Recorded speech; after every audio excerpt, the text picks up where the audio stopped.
Have you ever had a Puffy taco before? Yes, I have. Okay, good. I've had a Puffy taco before. Good. Her name was Amber. No, Come on, her name was Juanita, my dude. no, she just had a yeast infection. I'm unloading the meat. I'm loading the meat. I'm loading the meat. I'm loading the meat. I'm loading the meat. I'm loading the meat. I'm loading the meat. I don't even know what it means, what it is, what it is, what it is, what it is, what it is. I'm unloading the meat. I'm loading the meat. I'm loading the meat. What's up, guys? New episode of Unloading Meat. I am your host, Jared Ralphie Allen. Yes, you heard that right. 3 first names. That abbreviates to JRA. Not to be confused with JRE, the Joe Rogan Experience. But if you do a typo in YouTube, you probably found me like that. So Open subscribe now. Thanks for the free view, bitches. But on today's show, we have the one, the only Ethan Paul Barton. Hello. Barton. I fucked it up. It happens all the time. I get confused with Paul Blart Mall Cop constantly, dude. He and I are very similar, very lovable, very sweet, but blundering. I just look at myself in the mirror and I'm like, I think of Paul Blart. You're Paul Blart if he were hotter, It's unusual that I have a guest with 3 first names also. I know. It is. EPB. Yeah. We're out here. They call me Ethan Peanut Butter in some circles. Ethan Peanut Butter? Well, thank you so much for being here on the show. It's a pleasure to be here and to be here with your sweet girl. We love her so much. Just the attention whore, Nyla Rose. Oh, my gosh. Giving me kisses. We love to see her. Oh, you're such a good girl. I named her after Nyla Rose, who's a trans wrestler at AEW. Oh, hell yeah, dog. And, I love her. She's actually that figure right there that you can see with the red scarf. Oh, yeah. It's that's one of the coolest figures that you can still see at Walmart. They have, an actual trans wrestler be a pro wrestler action figure that you can pick up at your local Walmart or Target. Mm-hmm. That's fucking cool. Yeah, that's incredible. And you get to pick it up for your girl. Nyla, go lay down. Come on, girl. Go lay down. Good girl. I got some awesome kisses in there. I didn't know. Nope, go to bed. I didn't know I was coming here for kisses too, JRA. Consensual kisses. Oh, I was fully consenting. I was totally into the kiss. I love dogs. I'm such a dog guy, man. I'm such a dog guy. I love dogs. I love dogs too. I also it reminded me one time last year I went to Tulsa Comedy Club and for some reason I just had this idea of I'm gonna get the crowd to chant "I don't fuck dogs." And I had them chant Your ideas are fascinating sometimes. It worked. I wanted to do a Pavlov's dog of "I don't fuck dogs." Because I did it at the end of every joke, I was I would point the mic to the crowd, and the crowd would go, "I don't fuck dogs." And I would crazy. And I would explain to them that the only reason I wanted to do this was because I wanted people at the bar and the people outside the club to be like, "What the fuck is going on in there?" Yes, this is a joke for. And so we did this. You were doing a life bit on stage. So I did this joke 4 times, and then on the 5th time, I just pointed, but I didn't say anything. And a guy just goes, "I don't fuck." Oh, damn it. Oh, damn. I just set him up for that just to fail. You set him up, dog. Well, I guess he would have been happy if you'd set him up with a dog. That is one of those slow burns, Well, I said it's a stupid joke that pays off in the end, Well, and I said in there a lot of you say "I don't fuck dogs," but then when the lights turn on in here, you realize, oh, I did.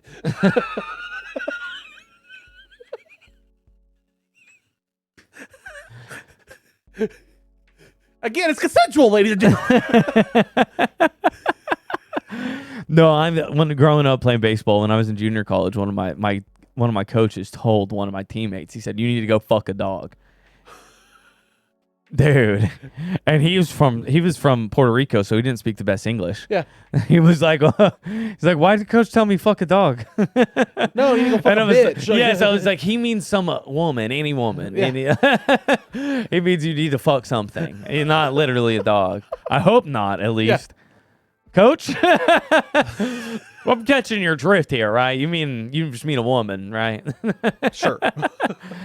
But I mean, sometimes when you're in a funk, a slump buster, sometimes you just got to take what you can get. I'm unloading the meat. I'm loading the meat. I'm loading the meat. Check out the brand new luxurious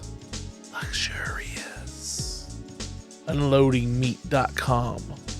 Your one-stop shop for all things meat. I'm unloading the meat. I'm loading the meat. I'm loading the meat. My only nerd credit is my Pokemon knowledge. Like, I have way too much. Lacee Rains just started playing it. Yeah. And like, bro. So like, I have a Pokemon. I have like, if I'm not a big Pokemon guy, I never really played the games. Yeah. But if I had a Pokemon, it'd be Psyduck. They're right here. silly. They're so silly and like cute, and I don't know why I know so much about it. The only like Mon I got into was like growing up. I got into Digimon. Like that's the only anime I was really The into. Digimon movie was. It's hard to watch now as an adult. Talking about Digimon, that brings me to something I know I wanted to talk with you about. Okay, so I got a War Greymon right here, dude. That is so tight. Yeah. Right next to my fucking Psylocke or Psypool. I went to a rave at a bowling alley this Saturday. As one would do. Yeah, I mean, it was honestly a pretty good idea. It was pretty adult, like for the rave. Yeah, the bruh is perfect right there.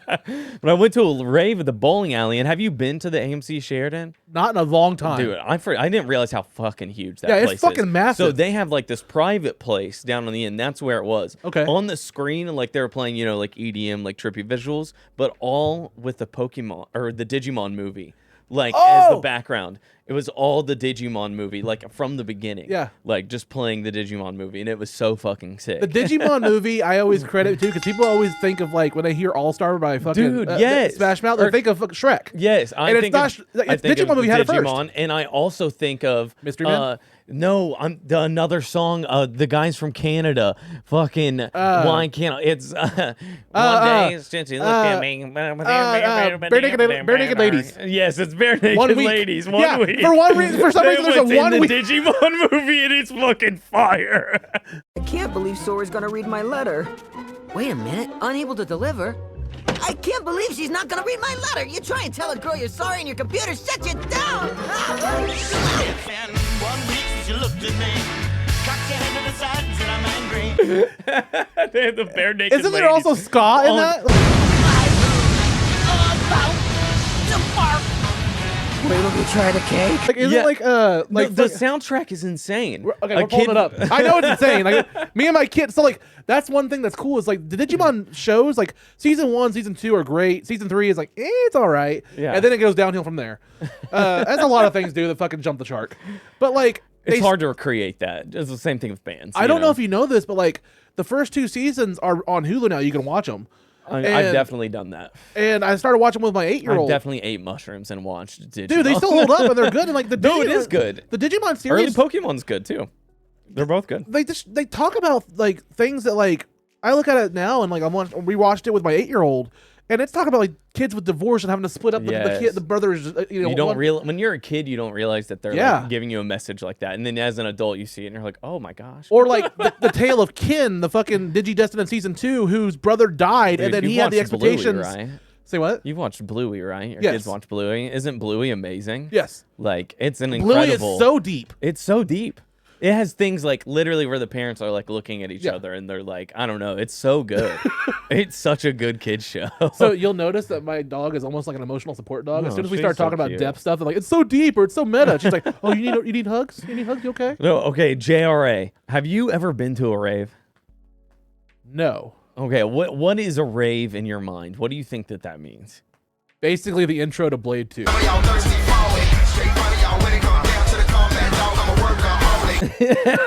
That is such high expectations.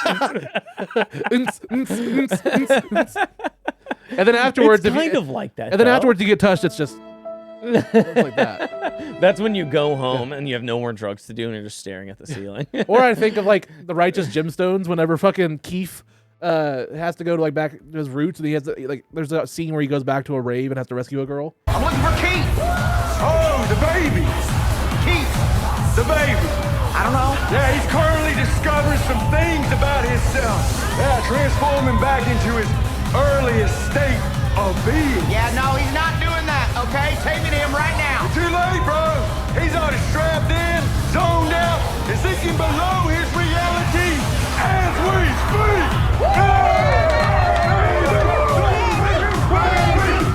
Take me to him right now. I will beat your fucking ass. I took Taekwondo for 7 years, motherfucker. I'm sorry, man. I didn't mean nothing by it. He's right over here. I I don't know if you ever watched the Righteous Gemstones. I've been like, as I like mill about my home, my roommate's been watching it. Okay. So I've seen it that way, and I'm like, this show rocks. Keith is an ex-Satanist that gets born again. I do know that much. And he's always showing his balls or his ass, just randomly for just humor. He's the definition of like fucking what's his name? The guy that plays Jesse Gemstone, the guy that was the main guy, Danny McBride. Yes. He is a firm believer, kind of like Will Ferrell, where like male nudity is still kind of funny. No, it is hilarious. Like, you see just a random male ass or a fucking set of dick and balls just hanging there when it's like inappropriately. It's funny. It's fucking funny. Like. It's funny, and boobs are kind of coming back. Yeah, now too, boobs are coming back. Boobs are coming back. I guess not so much in comedies though. No. Boobs should come back in comedy. I used to own movies just so I could jerk off to the boobs. Same. Like that. Kids don't have to do that anymore. I know. They just get on Pornhub. I know. Well, with a VPN if you're in Oklahoma. Yeah, allegedly. X videos still works. Yeah, X videos still works.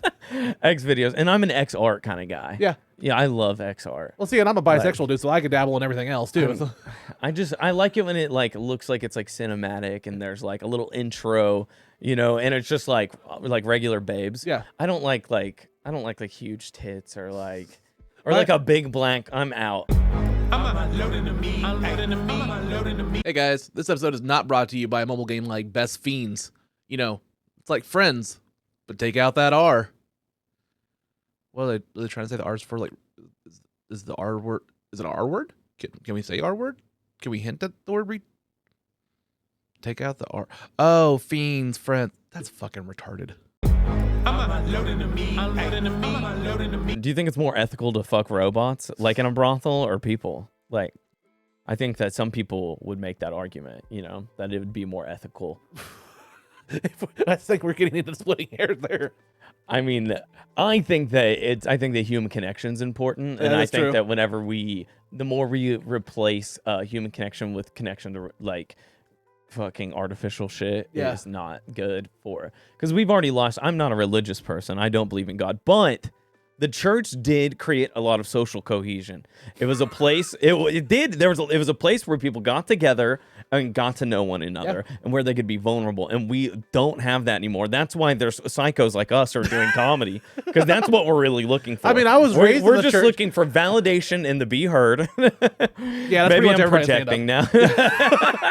No, I always say like doing stand-up is just navigating everybody else's mental illness and fucking like daddy issues, trauma issues. We're just trauma bonding. Well, it's just all the above. Well, and without it's not supposed to be like, touching or uplifting, with the idea of it just making it funny. And I think that's just a way better way for a lot of people to process something. 90% if you go to an open mic, it's just somebody that couldn't get into therapy that week and they just have to vent. like I mean, I couldn't talk to my therapist even on fucking e-chat. So I have a mic now. Getting a therapist is not. I tried to get a therapist with my Indian healthcare, and it was like not as easy as I thought it'd be. I know. And I just went to more open mics. Well, it's like I talked about grind it out. I talked about like a couple months ago. I stopped taking. I just went cold turkey after almost 8+ years of doing my antidepressants, anti-anxiety meds. Yeah. I just stopped taking them because I wanted to see what my new balance was, to see what it felt like to be off of them for so long. Yeah, that's a good thing to do. Because after a while, I started having these weird, like really bad side effects. And like I would go to the doctor, and every time I go to the doctor and talk, I'm like, hey, my dick's not working so well. They're like, well, I think you need to double your dosage. Yeah, that's always their answer. Just double the dosage, and I'm like, put you on more, or they just go, oh, you're overweight. Yep, that's the number one thing that they can blame all your health problems on. I swear, I send all doctors to anger management, because as soon as I get there, they think that it's gonna be that one day where they're gonna be like, Jared's coming in rock bottom. They see me waddle in. They're like, yep, this is the day we're going to say he's diabetic, he's this, and we're going to be his shoulder to cry on. And this is going to be where his rock bottom moment. And then they get me and they're like, you're a clean bill of health. The doctor's office is the one place that fat shaming is still allowed. Yes. Because they want to blame it on that, and then they like get disappointed, then they get pissed off, like angry that it's not at me. Like it's almost like it's like passive aggressive when I go to the doctor. They're like, yeah, well, you're not diabetic yet. You didn't have to throw the yet in there. Like, that was fucking mean. No, watch. You're gonna have to get skinny just to prove to them I know. that, like, no, these problems are just like, Well, my problem is like, okay, well, if you want to fix it, just get me on Ozempic, bitch. Like, Make sure figure out some way that my insurance will pay for it, and I'll be okay. Skinny JRA would be a problem. Yeah, it'd just be JA. the Ralphie would be gone. Well, I mean, that's like I always go. Like growing up, I always went by Jared or Ralphie. Like my family called me Jared. My friends always called me Ralphie because like growing up, I had blonde hair parted and glasses, and I looked like the kid from A Christmas Story. And so everybody called me Ralphie. That makes sense. And it's just half my life knew me as Ralphie, half of my life knew me as Jared. And so when I was trying to do comedy, trying to do all this, like I didn't want to go by Ralphie Allen because there's already been a Ralphie that's in comedy that's the size. Like I don't want it to be like fucking WWE where it's like they had Big Show come in, they're like, he's the son of Andre the Giant just because he's 7 foot tall and 500 pounds. Yeah. No, that's not what you want. It's the son of Ralphie May, allegedly. No. And then there's already a Jared Allen in like fucking like SAG and stuff like that, who's an actor and stuff. There's a basketball player named Jared Allen. Too. Yeah. I mean, but there's a million Jared Allens. I know, but when I was like trying to like actually get this podcast going and JRA and stuff like that, and like actually be like a comic, yeah, I thought out that of like what names are taken, what are not. I went through all that, and so I like when I came on to Jared Ralphie Allen, I did that too. I mean, I was just planning on going by Ethan Barton, and then the first time I got booked, I was thinking about this on the way up here. Evan Hughes just put my name on the flyer as like my Facebook name, which is my full name, Ethan Paul Barton. Yeah. And I was like, I guess I kind of like that because if I know, I also like having like a stage name because then if someone uses that name, then you know where they know you from. So what would you like me to bill you as on this? You know, I mean, Ethan Paul Barton is what I go as, but I did think about going by Ethan Paul for a while. Okay. And trying getting on like the Paul brother, like kind of like Logan Paul. Yeah. Oh, like, I hate you already. Like make them make people think that I'm a part of that just for the just clout. never go to an Asian forest. No, I would go. And I would go. This is so sad. Oh, you're gonna go hang and out. Anyone who are you gonna go hang out in that Asian forest? I'm not gonna hang out. I'm gonna get it done. I'm just saying if you go back to that Asian forest and say you're related to a Paul, you're probably going to be hanging out in that forest whether you want to or not. Yeah, someone will put me up. Yeah. And not an Airbnb. No. Just in the air. We call that riffing, boys and girls. Children all like that's how you do it, ladies and gentlemen. Do you listen to music? A little bit. Okay. Just a wee bit. Okay. I don't know. You strike me as a guy who doesn't really listen to music. What kind of music do you listen to? I mean, mostly rap, alternative, like pretty much a little bit of everything. What are you into right now? Right now? Yeah, what's doing it for you? I'd probably say number one group or something I listen to is Gorillaz. Okay. I'm a Gorillaz guy. Is a new album's coming, right? Mm-hmm. New album's coming. I've always loved the Gorillaz. I mean, their new stuff's all right. I'm more of the older stuff like fucking Demon Days and stuff like that. Like that's the classic stuff I really, really love. We talked off camera. I love Wu-Tang. Yeah. I love Wu-Tang and like some of the members do stuff with Czarface. Do you know who that is? Yeah. Czarface is an awesome group. I love. When are you listening to music? Do you listen to music while you game? Sometimes, like depending on the game. If it's a game where like a shooter, something like Fortnite or something like that, I'll have that in the background maybe. But like a lot of times when I'm gaming, I'm actually in a story game. Like I just finished The Last of Us Part 2, last night. I never played it fully all the way. I've never played it, but I've watched people play it. It's a masterpiece. It's a piece of cinema. That's how I watched it. They really are cinema, and like. I'm very nervous how they're adapting it for the season 2 of the show because the show's good. It's great in some parts, but like there's some casting choices and things they've done already where I'm like, I don't know how that's going to translate. I have really appreciated how they have gotten a lot of the voice actors from the game to come in and do parts on the show. Yes, like the way that's been really cool. The way that they got the lady that plays Ellie to then be spoiler alert season 1. It's been out for 2 years. Fuck you guys. If you haven't seen it yet, she plays Ellie's mom. Who gives birth to her, like, and she gets bit. Perfect. So it's like it's kind of like cool, like handing it down kind of thing. Okay, so have you been to any concerts? Yeah. Okay, what's the last concert that you went to? Oh, last concert. Weezer. Okay, when was that? Right when COVID started. Okay. Because it was like the next week they closed down everything. Oh wow! So like March 2020, like early March 2020. It was Weezer and fucking. Oh god damn it! Where was it? BOK. At the BOK Center. Yeah. Oh wow. It was Weezer. Was it all the way around or was it like just half? No, it was all the way around. It was a 360 show. That's awesome. It was a 360 show, and then like at one point, the lead singer Weezer came out on his little like sailboat or his little ship, and they wheeled that around the crowd as he did "My Name Is Jonas." That's cool. That was really neat. That's cool. And I was trying to think of who opened for him. It was the people that do. I'm a wrestling guy. Are you a wrestling fan at all? I mean, I grew up a wrestling fan because my dad watched it, but I really kind of like fell off as I got older because I grew up playing baseball. So like that was kind of what ended up being my focus, was just like baseball and football. The like, Pixies. Focusing on that. The Pixies, fuck, dude. I love the Pixies though, because there was like, where is my mind? Yes, the Pixies are awesome. I loved that as a teenager. They opened for Weezer. I was very much into '90s angst as a teenager. That was like, I feel like even like the younger generation now is like way into like Y2K stuff. Yeah. Like I was a camp counselor this past summer. Like the kids, dude. Weird flex, but okay. Dude, I mean, it was not a flex. Don't do it, okay? I mean, I learned a lot and it was awesome, but don't do it if you're thinking about being an overnight camp counselor for 6 weeks in the summer, okay? It's a bad idea. Okay, and it wasn't normal camp. This wasn't like church camp. This was a PSA. Yeah, this was camp for kids like with autism and like allergies, you know?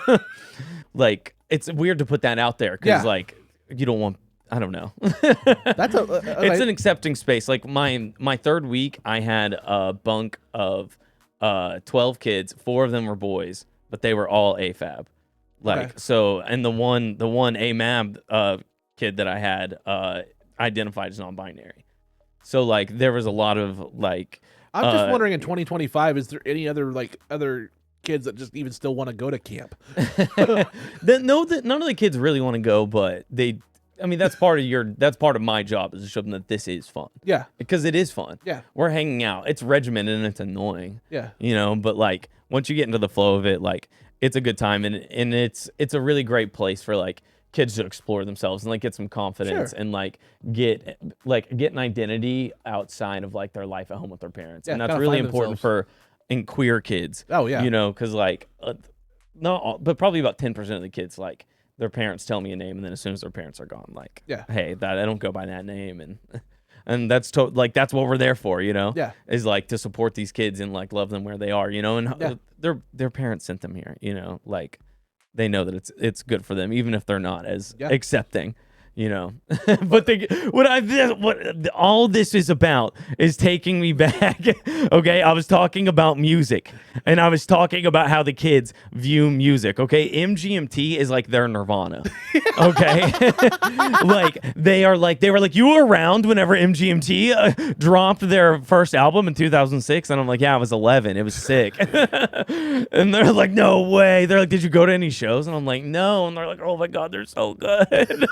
They like all have the merch and stuff. Yeah. Like it's crazy. I did not peg MGMT to be their Nirvana. Yeah, you know, which I have a Nirvana T-shirt and I love Nirvana as a 13-year-old. Well, it's like if they do have like shirts that are like Nirvana stuff, it's almost done ironically. Yeah, you know what I mean. They're like, I thought it was a brand. Yeah, the music. No, the kids are still. I smell angsty. like Teen Spirit. What are you talking about? They're just angsty in a queer way, you know. And I think a lot of that is of just like. Kids want to be respected. Yeah. You know, and a lot of people look down on kids. Yeah. Like for real. They look down on them and treat them like they're stupid and they fucking resent that. Yeah. You know? And that's why I won't have kids. This PSA, because that style of like parenting, parents don't like. They're like, this is my child stupid. Like talk down to them. Yeah. Stop treating them like they're a person, you know. My thing is too is like if you put up walls for kids to like, you know, they're gonna rebel. No matter what it is. And like if you put up these things like these structure, like not saying structure's bad, but like whatever it is, even coming from a parent point of view, it's as a parent that has a 14-year-old. You just don't want them to be an asshole. Yeah. You know, like just don't be an asshole. That's when you're like, hey, fucking stop, you know? Yeah. Like not when they're like, you know, I think I might be like trans or whatever. It's like, all right, sick. Like figure that out. I love that for you. Yeah. You know? Like when in doubt, just watch a Goofy movie. Okay. Like it's been 30 years, it's Hampton's anniversary, and that movie still holds up. Good. And it's so good. It's so good. I watched that on mushrooms as well. I've watched a lot of cartoons. And by the end of it, you're going to be seeing eye to eye. Like, and Jersey Shore. You ever watch Jersey Shore on mushrooms, dog? No, not shrooms. I've never done shrooms. Oh my gosh, I cried whenever Snookie got punched. I'm like, a joy. Snookie, you're so cool. She really come all the way around.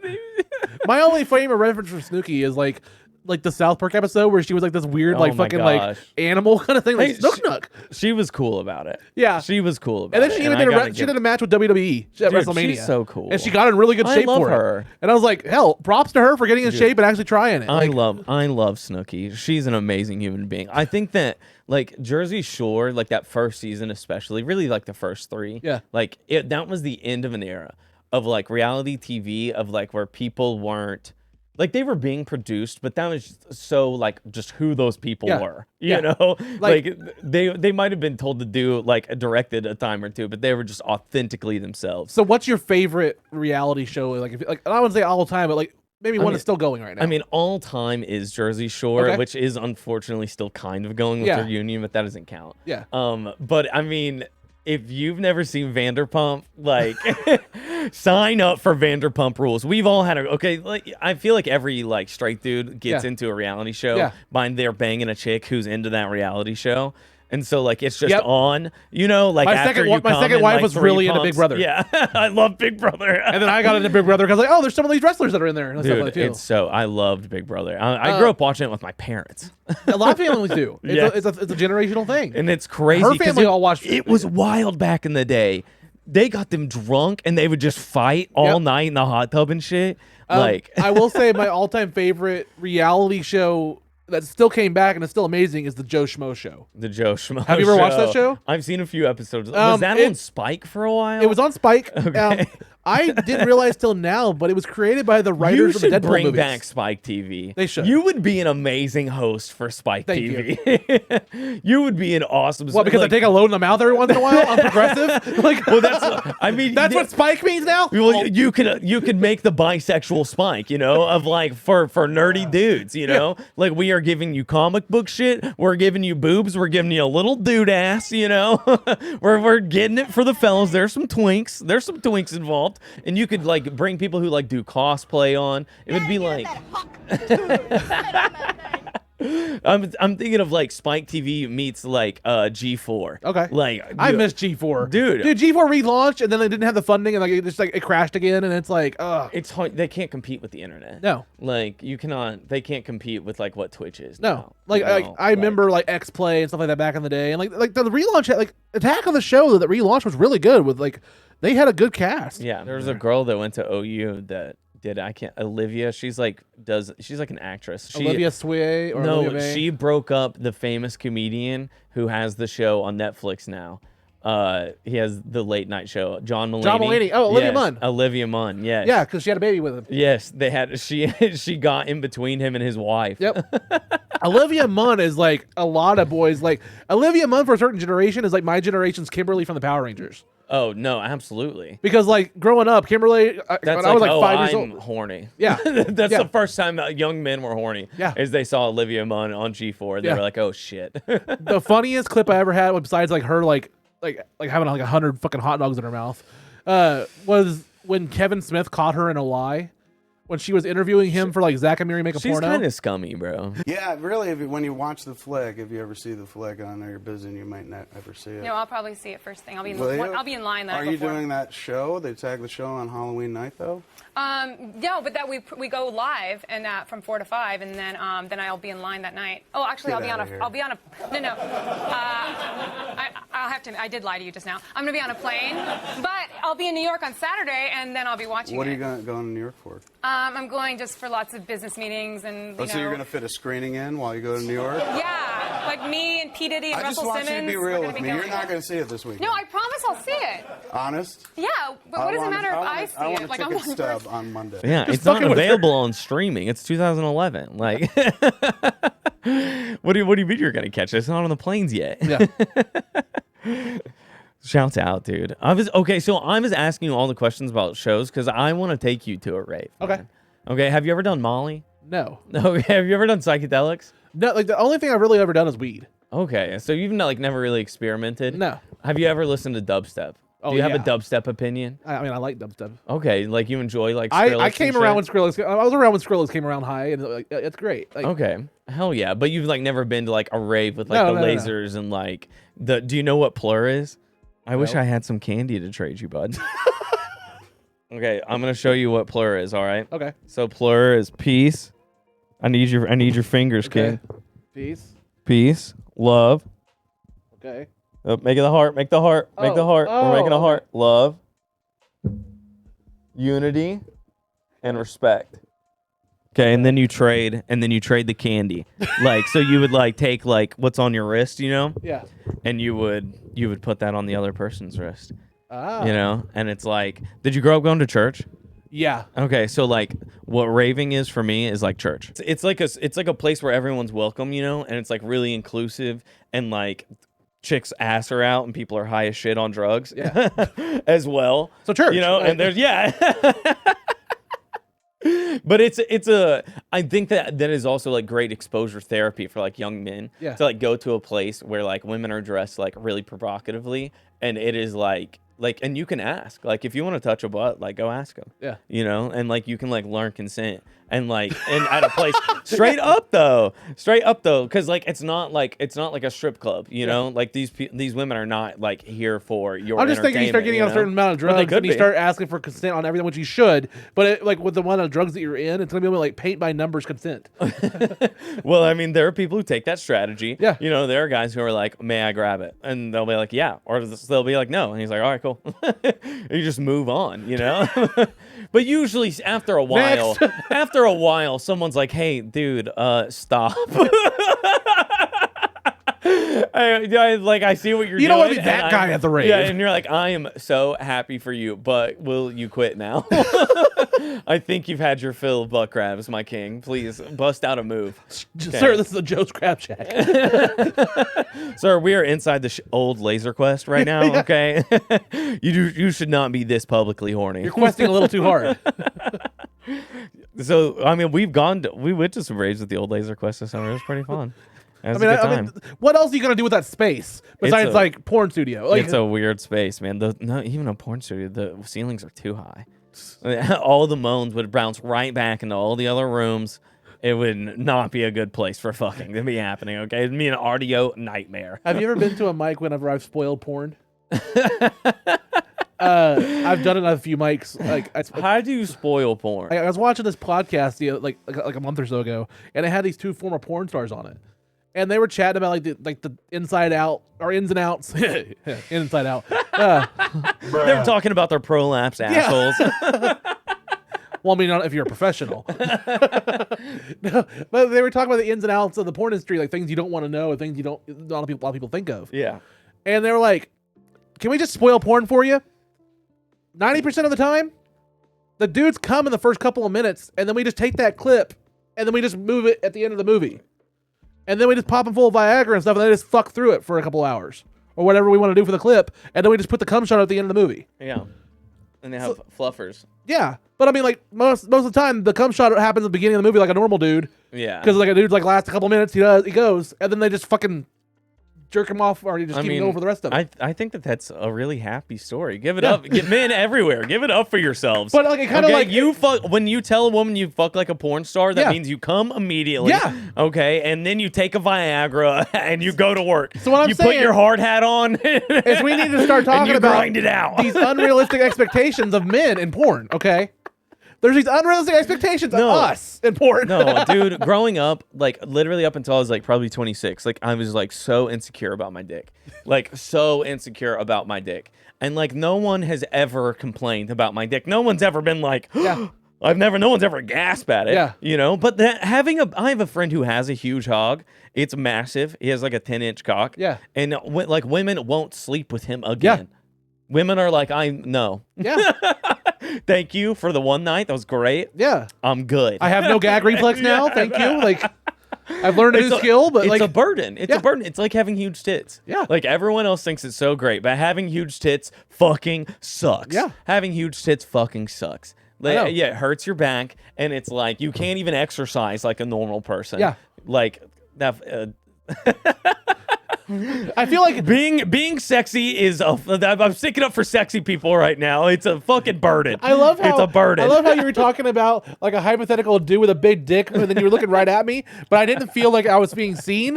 And then you start talking about having big tits, and you looked at me, but then I felt seen, and I was like, "What does that say about me?" Oh fuck yeah, I do have big tits. It is a burden. You're just a big guy. I'm You're a just beast big of guy. burden. Yeah. Hey, there's nothing wrong with being a big guy. Big boys need love. Don't I know, And man? I am my fucking whole category on Grindr. We're in big boy season right now, okay? We are in America. We are in our fascist era, okay? I think And once big, Leo got fat- powerful men are back. I just think once Leo got a dad bod and he got that chubby like fucking dad bod at the beach. And he's still fucking 23-year-olds. Yeah, once that became like the normal, like, oh, that's still hot. Dudes were just like, hold my beer. Like, Dude, yeah. I mean, literally, I go to the gym, but I just like do like the easiest shit ever. oh, I just to, occasionally like, blow a keep guy shape. named Jim.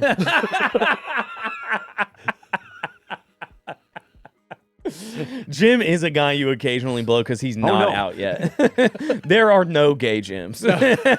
If you are gay and your name's Jim, Ironically, though, there are a lot of gay dudes at gyms. there are. Have you heard my joke that I do about that, dude? So like, I was at the gym one day. There's this guy, and he's like, his lips are all glossed up, right? Yeah. And like, he's looking thick as hell. He's working on his ass. And like, I was like, shouts out to you, King, because he was wearing like volleyball shorts, you know, like he was there and he was proud. He was on the prowl. And I was checking it out. Yeah. I was like, that good for you, King. You look good. Yeah. You know, crushing it. And I was like, why don't they have like they have all ladies gyms, right? Yeah. Like, why don't they have gyms for gay men? Yeah. And then I thought more about how that would go. Yeah. It's called the YMCA. They already have it. Well, It's called the spa room at the YMCA. I called my brother, and my brothers love him. You know, he's a gay man. I was like, have you ever thought about that? Why don't they have gay gyms? And I was like, you know how that would go. And he's like, Ethan, we already do that at regular gyms. Yeah. Yeah. And I was like, and that's why. I mean, I'm jealous of gay men. Yeah. Because like you can just get on Grindr and get fucked. I know. Like I have a whole fucking ton of material about that. Any woman who just wants to have sex with you is not a woman that you want to have sex with. Like you know? I always say, like Grindr is like the DoorDash of getting dick. Like in less than 30 minutes, you can get dick. And like you can say I'm Uber eating. it's a. That's when you're eating out a German guy's ass. Yeah, named Hans. I'll make him Gruber. Making that Hans and Day sauce, you know. Oh. That's when you come and then you get it in your mouth and you swirl it around. Oh, okay. Yeah. You can cut that. That was a little too graphic, but What's this other one do? You fucking mark! Yeah, that's good. I like that one. That's good. Sometimes I forget what I program down there. I change them up every once in a while. Dude, we're both a couple of stoner ADHD guys. I'm like, what the fuck were we talking about? Where were we going? How did we get on Uber Eats? Oh, we were talking about gay dudes. Yeah. And gyms. And I was talking about taking you to a rave because it's like church, and I think that you would love it. You've never Speaking done of gyms, Molly. I feel like I have all the qualifications of curves. You do have all the curves, King. You would get laid going to the gym. Just go walk on the treadmill for a while. Dude, that's been the most like what do you want to call it? Like what's it called? Like self-esteem building thing. Like coming out as bi a couple years ago. Like the whole wave of like gay men that are like, oh, in a certain demographic, you're like a king. Like you're a fucking like bear fucking like Yeah, that's what people want. And I'm like, oh, boy. it's fucking it's fun. It's like, oh, that's kind of nice. Oh, yeah, you're sexy. I know. Yeah, Like, it's and you kinda deserve nice. to feel sexy, King. But it's like, hey, embrace it. People want to fuck you. Exactly. People want to fuck Take that, Jared. ex-wife number one. No, did she say people don't want to fuck you? That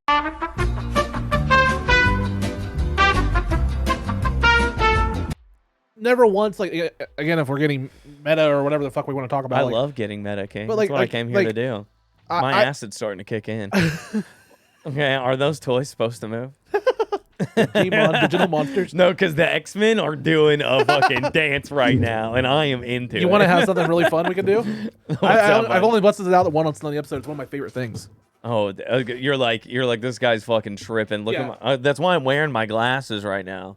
It's just. Hey, can I get a double patty? Wolverine style.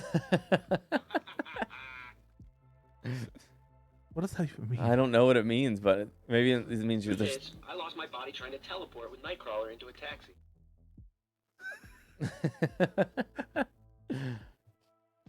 Truth is, I lost my body playing double dutch with some bamfs. Some bamps? Vamps? Some badass motherfuckers?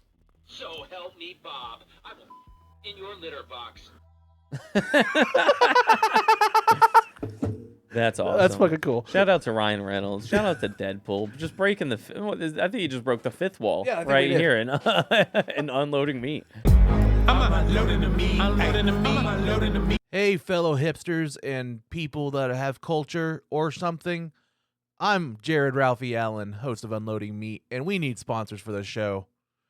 If you identify with this fucked up hat I'm wearing, these shitty tattoos, or any other cultural references that are behind me, reach out to your favorite sponsors and tell them to sponsor the show Unloading Meat. Now, back to acting like I wasn't impressed by anything. I wish this podcast could be on vinyl. I'm unloading the meat. Unloading the meat. I'm unloading the meat. Jerry, do you know what? Or I said JRELMAO. Joe Rogan Experience. JRA. Do you know what Molly does to you? What do you think that Molly does? Like I don't know. You don't I knew know? a Molly once. I don't know. She was kind of a bitch growing up. But like, like, do you know what you don't know what MDMA does and like how it works on your brain? no, I just know it's a psychedelic, right? So it's a psychedelic, but it's also an amphetamine. It's kind of a weird drug because it's both of them. Breaking news, man-sized homunculus plays with superhero toys. You just got roasted. You just got roasted. We should bring bro. this to a roast or something. Oh like that. no, that you could win. Like that. Just enter in the head up there in a roast battle. Just cut a hole in the table and have it popped up like he's underneath the table. That's amazing. So okay, what Molly does is it releases. I'm on it, bro. I'm on it. It releases serotonin. Serotonin. You know what that is? Yeah, it's the happy stuff in your brain. Yeah, it's a happy drug. Yeah. So like it makes you feel really good. By the way, do you want to smoke more? You know? Oh, big time, dog. Okay. Okay, did you ever play sports growing up? What was your childhood like? What activities were you in, you know? So, yeah, I grew up. I played football up until like 8th grade. Okay. I I mean, that makes sense. I mean, you're a big boy, I'm a big right? boy. Yeah. So but I've they're also like, let's get you in here. I've also always been that kid that like it's hard for me to tap into my anger or to be like I'm always the big like gentle giant kind of kid. Yeah. And I've always been the kid that everybody's assumed because the big dude with tattoos that like I'm just like this aggressive guy or a threat. But I've always been trying to downplay that just because I walk into a room and I know I'm going to be assessed as like a threat, so I try to act like happy or smile or something like that.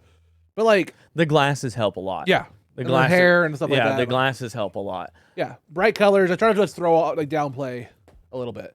But I quit playing around the same time, and it's weird to look at it past post therapy and post like 20 plus years. But like I gave up football around 8th grade, around the same time as like my sexual assault and all that stuff happened.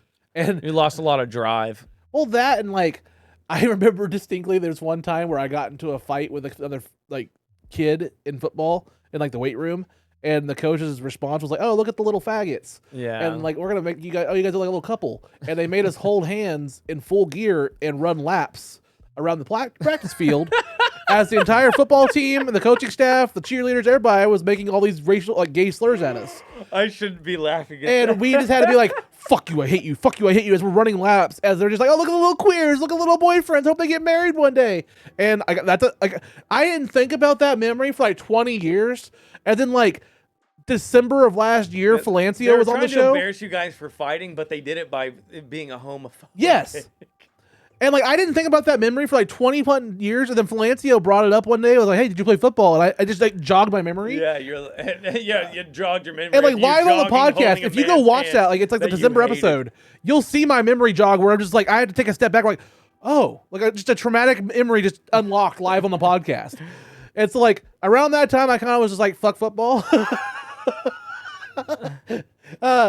I don't know. That I've makes always been sense. like, I just never No, really that was would into make me say fuck football too. I mean, what made me say fuck football when I was in 8th grade is I got my bell rung and I was like, I don't want to do this anymore.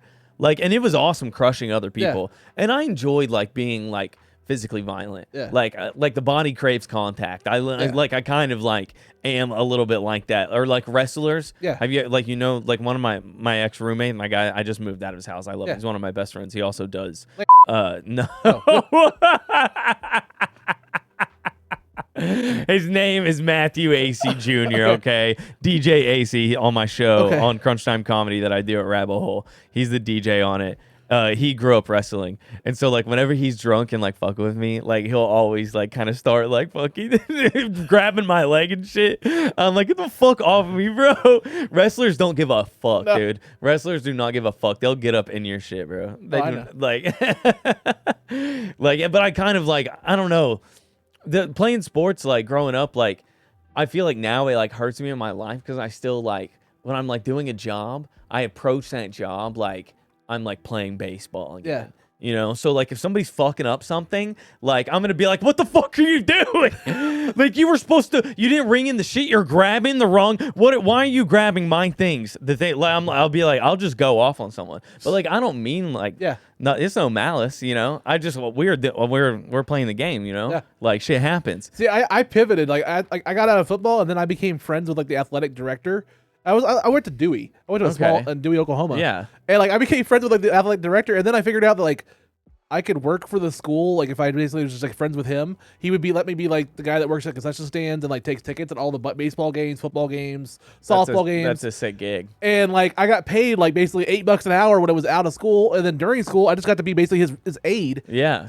No, like, that's the dream right there. And so I just worked for the school for a little bit like that. That was slacked off. In high school, we had classes where you were like a teacher's aide or whatever, and those were the best classes because you just hung out.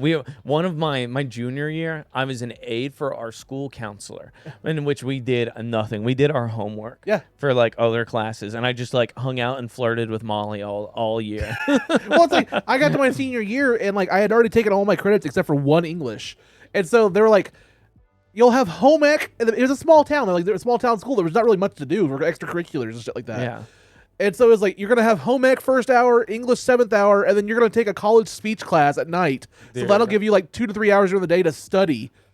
So like and then I was a teacher's aide for two different teachers, the athletic director and the computer lab teacher. Senior year of high school is the fucking best. Yeah, if you're like nothing to do. If you're on top of your shit, like if you're not fucking up like early on in your like high school career, by senior year, that is how it is. You have one class in the morning and then you have a huge break. You maybe have a college class then or one in the evening, and then like you either do your sport or like band or like whatever extracurricular that you do, and then you get the fuck out of there and you have most of your day to yourself. And I would like I got all my homework done before I went to baseball. Yeah. And we had like 5 a.m. workouts that fucking year too. But I learned to love those once I hate waking up. I basically just worked for the school at all the different baseball games and stuff like that, and just took tickets and stuff like that. And then that's so fun. As long as like first hour I got to home ec on time, like she would be like, hey, you want to go next door to the supermarket? That's why I'm a big sports proponent. I fucking love sports. Sports is also like I was talking about how we don't have church anymore. Sports and youth sports and like kids playing is like another thing that like creates community involvement and like brings people together for like social cohesion. Oh, I agree. And we lack, I feel like we lack so much of that now, and there's so many people who are in their homes like afraid of like what's going on outside. You know, and that terrifies me because we are leaning into a world. It's like the crazy cat lady in the bathroom just smoking and shit. I don't recognize him in the neighborhood. Have you ever fallen into the YouTube hole of like just people fucked up calling 911, like making just like false accusations? No. Like, oh just my gosh. Fake Karens? Yes, like, just Karen's like making up shit that's happening in their neighborhood, and they're like slurring their words. You can tell that they're wine drunk as hell. Like it's a whole. There's so many of them. Fucking Catalina wine. I didn't realize how many. Like I knew that there were like wine moms like that. Like I work at a liquor store. Like I look at alcoholics all the time, which I don't call them that. I call them enthusiasts. Okay, okay, they are liquor enthusiasts, not alcoholics. They don't have a problem. They're not in a rehab facility. You just call them, hey, welcome back. Well, alcoholism is so nasty, bro.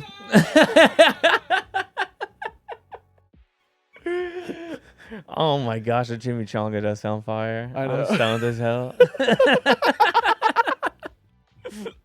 Thank you so much, Deadpool. What's the Mexican restaurant in the neighborhood? Is that gluten-free? The chips are not gluten-free, even though they're corn, and I'm sure they're fried. We have some fire Mexican restaurants. There's La Fiesta. There's a couple other places. Senior Salsa, which is better. Like that's my one joke for like you've been through Broken Arrow, right? Yeah. They have Mr. Mambo's Mexican Grill. You know it's not made by fucking Mexicans if it's Mr. Mambo. It would be Senior Mambo. Yeah. If it was authentic Mexican food, it would be Senior Mambo. I love Tex-Mex, but like at least pretend. Like I'm with you. At least pretend like to like. I mean, but real authentic Mexican food like will the American diet is not. Is not built for authentic, like real Mexican food. Real Mexican food is like onions and broth, and like fucking tongue, you know, like and crazy spices. Oh and like squeezing a lime over everything you eat. Barbacoa tacos. And oh my god. What, dude, I love barbacoa. There's a place, Tacos Maria's in Bartlesville, and they do barbacoa like once a month. They actually bury it, and it's like, there are people who do like real Mexican food around here that fucking kill it. I'm just referring to like the soups that I've had at like those real Mexican places that I'm like, oh my gosh, I'm not built for this. I am white. This is one of the whitest moment of my life. But then we also have like the opposite. Like there's this one that's like a Blardo's or something like that. It's like it's an old Taco Bueno that's got taken over by this local like family, and they make authentic Mexican food, but it's also like. I don't know how to put this, but like it's made for fat old white people. Yeah, but it has cheese on it. It's like authentic Mexican food, but they use the cheese. So like, let me. Because if you go to that real like Mexican place, there's no fucking cheese. Like maybe some like crumble, goat cheese or something. But like, it's a Blardo's Mexican Fresh, and like when they say things, they have like a super nacho or a super burrito or. What did he? I totally high-fived you, but no hands.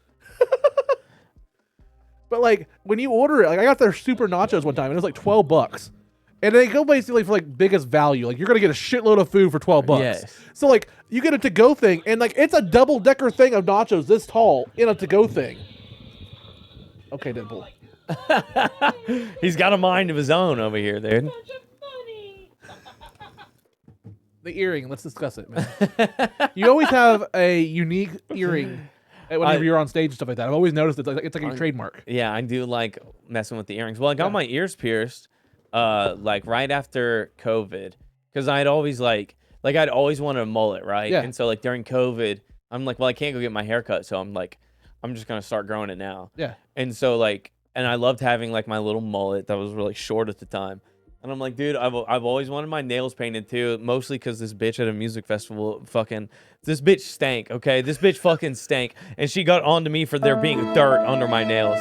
Okay, she was like I was like, we were like fooling around, and she was like, no, you have dirt under your nails. We're not fooling around right now. I'm like we've been living outside for 2 fucking days, and this bitch fucking stank. She ain't even showered, and I was like down for it. I was gonna get this stanky witch pussy. Did you ever see that video of like the fat bitch at a fucking juggalo a juggalo festival where she had her guy's ashes in a dildo, and she was like traveling around like. That's real love. There's real love at the Juggalo Fest, man. Like what do they call it? What do they call the Juggalo Fest? Well, no, it has a name. Like the gathering? It's the gathering. The gathering. Yes. That's real love. And we got some people reacting on this video. That's awesome. My husband's with his ashes in it. Oh, I love her. Slowly been spreading around the gathering, and he's here. I heart pegging men. She's in a fucking she cut can't off even midriff stand, bro. How's men are sitting on her lap. That's just an attachment in her wheelchair. Hover around. Like, fuck going to the Grand Canyon with your hover around. I want to go to the gathering and peg men with my husband's ashes in the dildo. I'm thinking like the dick extends out into a cane and that's what she walks around with. Wait, do you think that the men, like, it's like all the women like are just like, honey, bend over. It's for so-and-so. It's in memory of him. It's his ashes. You got to do it at the gathering. Look, you got to. Papa JoJo would want to be here for this, okay? It's in memory of Jester. Okay? Papa JoJo You know there's a juggalo named Jester. No, you know there's a juggalo named Jester. You do. No, there's Jester Juniors out there at this point, you know? Juggalo culture's been around for a second, but it's super, super fun. Have you ever had a Puffy taco before? Yes, I have. Okay, good. I've had a Puffy taco before. Good. Her name was Amber. No, Come on, her name was Juanita, my dude. No, she just had a yeast infection.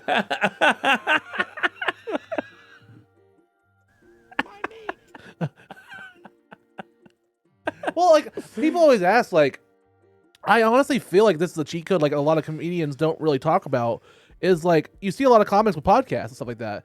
But like, I think this is like, not to say that's 101, it's like a 1-for-1 for doing mic time. Because like the mic is the gym, you know, you need to work out your material and do shit. But like this helps. Oh no, this is tremendously. Super. This is big. Whenever each time I've done it, I'm like, I need to do this like at least once a week. It just helps. Like, it helps you. It helps to get like talking and like going into your bits and stuff. Yeah. You know, like, and it's helpful to like be quick. You know, Yeah. like this room is so fucking amazing. Well, thanks, you know, like if I were educated on anything in here, I could so riff off of it. It's like 80% Hasbro owns my childhood now. It's like they bought all the licenses to like Power Rangers, Transformers, Marvel, Star Wars, My Little Pony. They have a little of everything. Oh my gosh. Yeah. JRA, you're incredible, dude. Thanks, buddy. This place is so fucking nice. You said you had a clip for me. I need something. Yeah. I need something to go off of right now. So this is a thing called Unusual Memes. I highly suggest every Monday subscribe. Okay. They're great. And they're just really unique memes. Know damn well he's gonna roll his way. This is off like the this stuff goddamn- that my friends play when they're fucked up. When we get home. This is exactly I think Matthew subscribes to this. Like when I get home at 3 a.m. and we're drunk as hell, this is what her bed falling on No. her. No. Show me what you got. It's pretty similar. Oh no. This is not gonna go well. That was a great edit.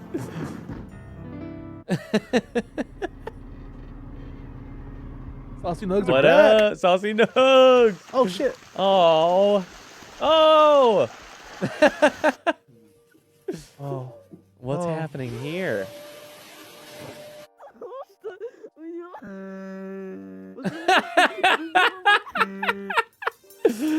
No, I've always thought like Just give me that my bear soda. gosh.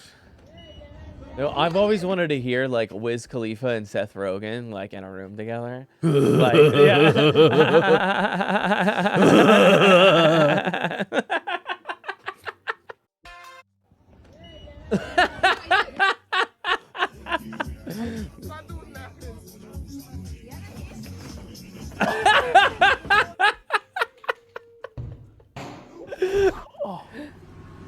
Oh, the cat. Help the cat weld. Oh no.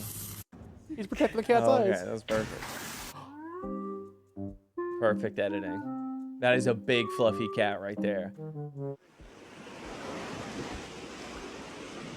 What is going on? Okay, that's what's. I knew. I was like, this is gonna be racist. The black guy can't swim, can he? The cat's just asleep like that. Hold on, you're moving, bro?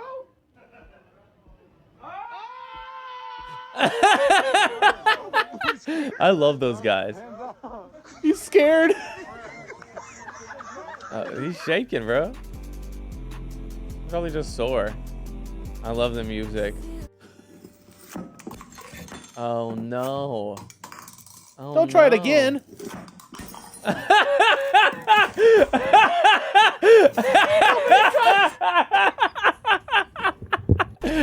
I love. You're like, no, don't do it again. He said, no, don't do it again. No, it's not gonna work. And what are you doing? This is a rich kid. They're like, let's break my stepmom's fucking glassware with these frozen Red Bulls. That's so funny. This episode of Unloading Meat is not brought to you by your favorite mobile banking app such as Cash App. Man, I love using Cash App, especially when I'm doing things other than buying drugs. Cash App. I'm scared. Being a camp counselor, I'm scared about young men. Like, I am terrified for the future. Yeah. Like, young men on the internet are like very susceptible to like a bunch of like heinous bullshit right now. Like, I was I was thinking yesterday, I'm like, how do teens like know, or like teens are like texting, you know, and not all parents are like clued in to like what teens are talking about. Yeah. So I came up with like some what are acronyms like that teens might be using. Yeah. So parents can know if their teens are texting about Trump. Okay. Like BTW. Okay. Build the wall. Okay. Easy one there. FYI. Okay. That's fuck your indictment. You gotta be looking out for that. AKAA. Okay. That's assholes keep America awesome. That one's getting real big right now with the kids. They're really into that one. But I do think that it's like weird that like kids are like young men, especially, are like more conservative. You forgot UWW. And it's not even white kids. UWW, what's that one? UWW. Ukraine was wrong. They shouldn't have done that. Yeah. They shouldn't have gone into Russia. Wrong. And Zelensky's like, they came into us. What do you mean? Which I gotta say, I love that his negotiation tactic. Trump's negotiation was basically like, Russia just keeps whatever they've gotten so far, and then like Zelensky just signs it. Just give it to Russia. Putin's very nice. He's a great guy. He'll be good to you once you concede power. Not that I've done that. I would never concede power, Tim. Well, then, like, there was even that report this week of like the Ukrainian journalist that died in Russia. That was like her body was finally returned, minus a few organs. Yeah, exactly. Okay. And there's clear signs of torture around the neck and stuff. Okay, it's like, Trump loves these guys, though. He loves these guys. Once he gets to sit down with Xi Jinping and gets to see what that guy's really doing over there in China, he's gonna love him. Trump's gonna be the guy that tries to do a Winnie the Pooh joke. Well, that's what's going to lead to World War III. We are in a tough spot in geopolitical. It's not even fun to talk about. It's not even fun. It is kind of funny though, because Trump is like a bumbling idiot who just wants his friends to call him. I know. Which I think his ego might actually end up keeping us safe. I'm just saying we're gonna need some Viagra for our fucking economy soon. Here's the thing, dude. We're gonna legalize drugs. Okay, there's a whole black market out there that's not being taxed. I mean, that's what we got. That's racist. Ironically, once it becomes legalized, it's less black people in the market. Look, okay, I promise it's more than just black people who are doing and selling drugs. It's everybody. I'm just saying, once marijuana became legalized, it became very apparent that it was much of just rich white corporations that own weed now. That's what we can't do that. We gotta spread it out. And we got to figure it out. So it's already going to stay white once meth becomes legal. We already got the corner on that. We already have legal meth. That's the thing is like drug companies are already like legal drug dealers. Like they can already like they sell stuff to doctors and so your doctor is your middleman. You know. I'm just saying, wait like 20 years and meth becomes legal. Then all of a sudden there's a director's cut of Breaking Bad that comes out that basically just has a how-to guide. I mean, we already have meth with like Vyvanse and Adderall. You know, it's hard to get your hands on it now because they realize that everyone's fucking addicted to it. I mean, that's meth, brother. That is methamphetamine. Some ketamine in there? Oh well, ketamine, that's sleepy time cocaine. You know, that'll sedate you. Nope. And I don't do ketamine. I will happily go on record and say that. Okay, if you have ketamine and you're wondering if I want some, I do not. I did not.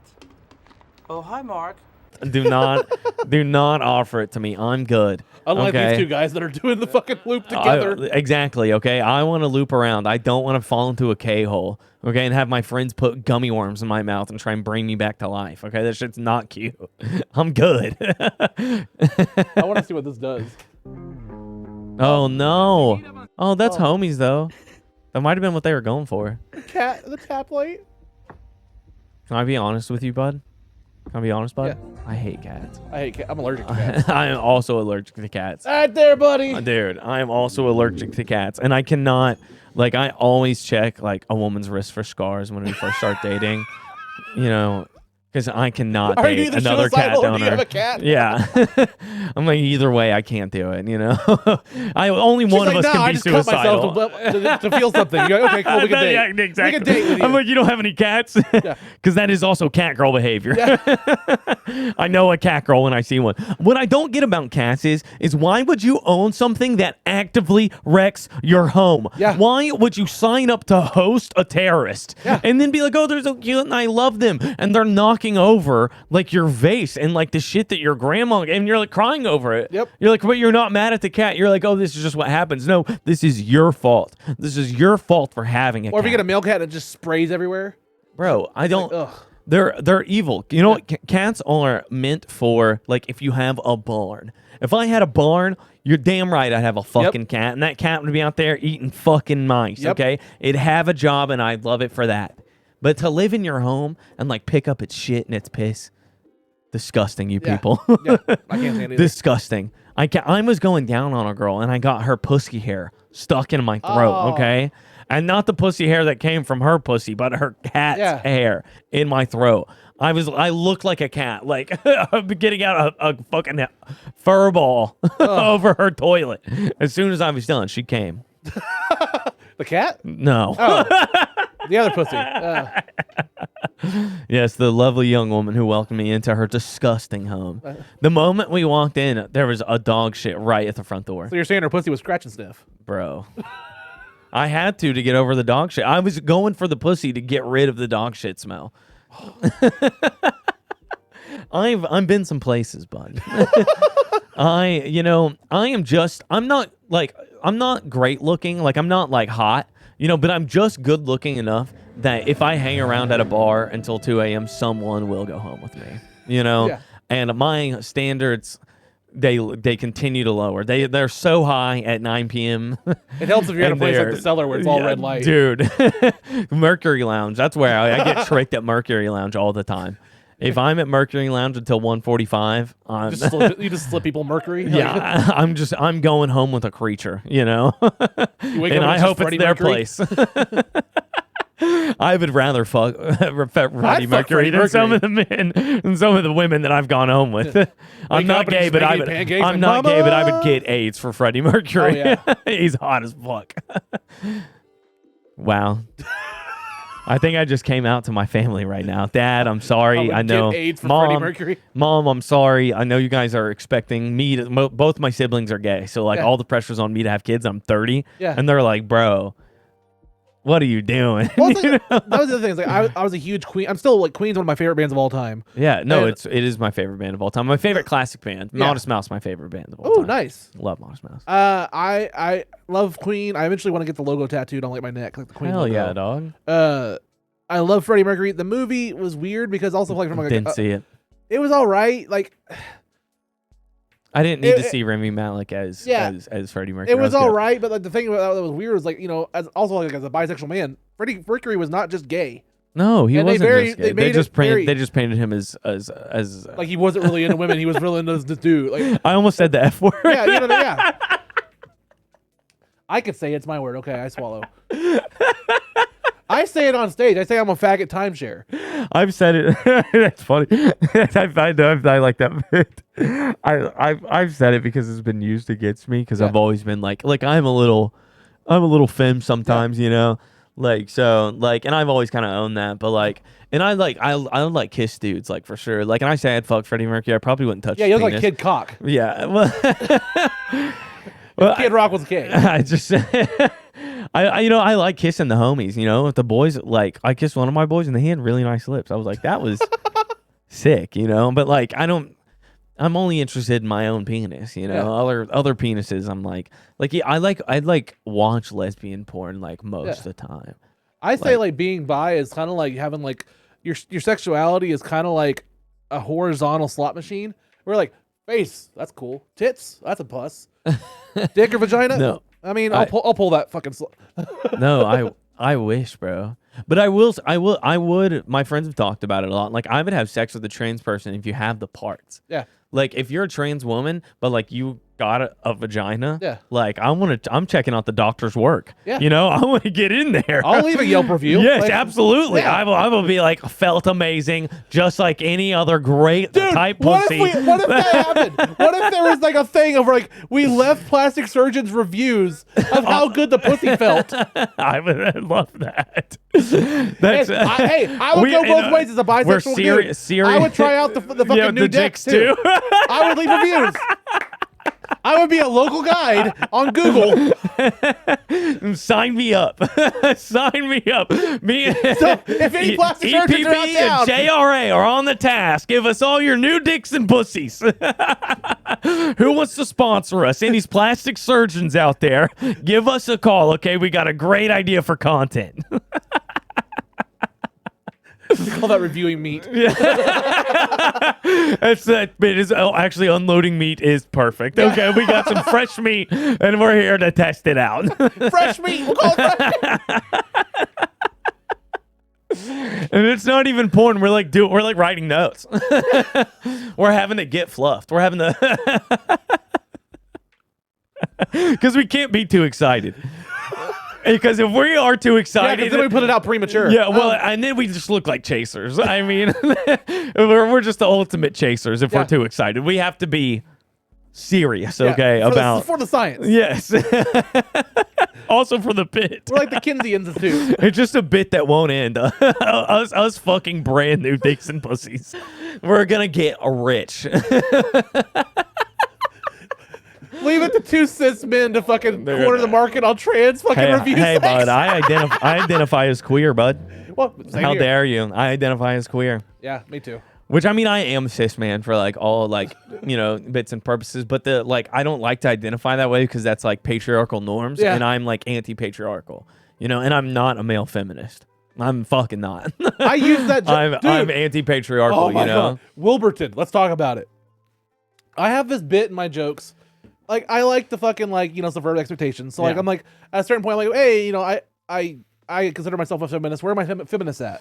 And normally you'll get at least one or two women that go, whoa, feminism. Well, I am a feminist, but like that's not like that's for, it's called feminism. It's for women. Well, my joke is I go, you know, any feminists out there? And they're like, whoa. And I go, what up, cunts? And then yeah, I did Wilburton. and the women love that. Yeah, they do. cheer and applaud and they laugh and laugh. Usually it's the men that go like, oh, exactly. It gets the men to laugh at the feminism. So like, I set that up at Wilburton. Not one woman cheered for feminism, and I was just like, oh. Well, if you guys didn't cheer the feminist jokes, you're gonna love this black humor because there's more black people here than There is not one black person in the entire town. You do go for it, King. You know, and I respect that about you. This town was so small and so white that me and JB got pulled over by the park ranger coming into town because apparently I was going 50 in a 45. And he gives me a warning. And before we even get to the town, which is 10 minutes away, the park both ranger. the bar owner, the booker, and some of the people that were doing food trucks outside already knew who got pulled over. They already knew about it. The town already knew that we got pulled over outside of town and like some local comedians are coming in town and I pulled them over. So then the park ranger tells the fucking town and it's like such a small knit community that everybody already knew before we even got there. That's sick. I love that. I want to live in a town like that. It was like, it was kind of creepy though. It was almost like Get Out a little bit. No, yeah, I want that. I want me and my homies to take over a small town and just harass anyone who comes there.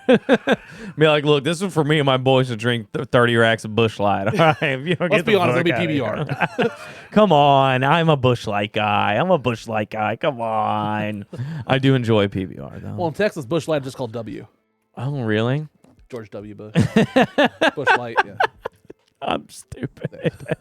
That was a great reference. That's a great Jeff. That was a great reference. Well, mission accomplished. Let's see what's going on with the unusual memes here. Let's see what's happening. Oh, look at him. Dude, Mexicans love to party. Hey, and I love that about Mexicans. Dudes. Oh, shit. Oh, that's awesome. You good boy. You good boy. Yeah, fuck that cat. Yeah, that is a good boy. Oh, no. Oh, no. She hasn't noticed. So every woman I met in college right there.